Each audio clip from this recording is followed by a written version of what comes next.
May urges Tories to unite for Brexit as she promises UK a brighter future. Senior Tory MPs on both sides of the Brexit debate rallied colleagues on Sunday to support the Prime Minister in votes on the EU Withdrawal Bill, or risk letting Jeremy Corbyn into power. The legislation repeals the law that took Britain into Europe in 1973 and transfers EU laws into British law to provide legal continuity after Brexit Day next March 29. But a series of amendments made by the House of Lords and new proposals from Labour risk shackling the UK to Brussels rule and could even stop Britain leaving if Parliament does not back the final deal. Tory whips are cautiously confident but not certain they can persuade enough pro-Remain rebels to hold back from helping Labour inflict a damaging defeat on the PM. Mrs May will speak to a meeting in Parliament of the powerful 1922 Committee of Backbenchers on Monday. She is expected to urge them to remember that anxious voters are watching what they do. The purpose of the EU Withdrawal Bill is simple. It is putting EU legislation into law to ensure a smooth and orderly transition as we leave, she is said to tell them. But the message we send to the country through our votes this week is important. We must be clear that we are united as a party in our determination to deliver on the decision made by the British people. They want us to deliver on Brexit and build a brighter future for Britain as we take back control of our money, our laws and our borders. A particularly painful few days for the government last week, including leaked comments by Foreign Secretary Boris Johnson suggested he thought Mrs May lacked the guts to negotiate a clean break from the EU and that a Brexit meltdown was looming.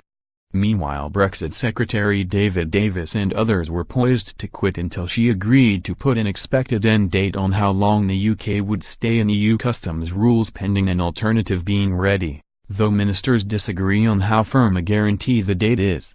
Ahead of the debates planned for Tuesday and Wednesday on the bill, veteran Europhile Tory Ken Clarke urged fellow rebels to hold their nerve. He claimed defeating the government would strengthen Mrs May's ability to face down the hardliners and seek a softer, sensible Brexit.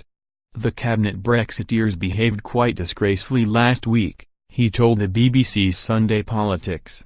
What we need to do is to rescue the Prime Minister from this terrible treatment she is getting from key members of her cabinet.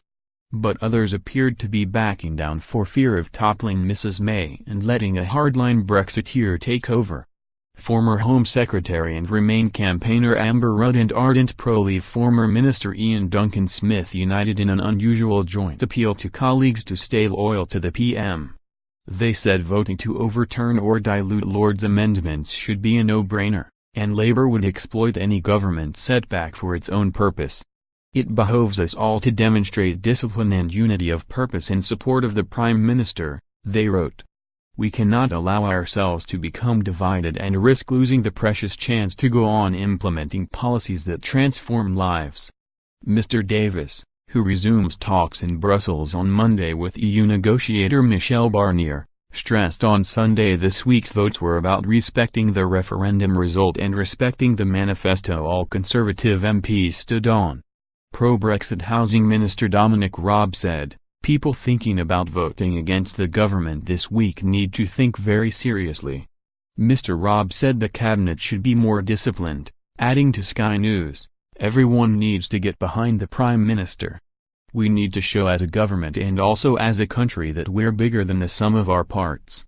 Labour shadow Brexit Secretary Sir Keir Starmer appeared to acknowledge the government was likely to win the day as he assured MPs wanting to keep close EU links that this week was not their last chance saloon.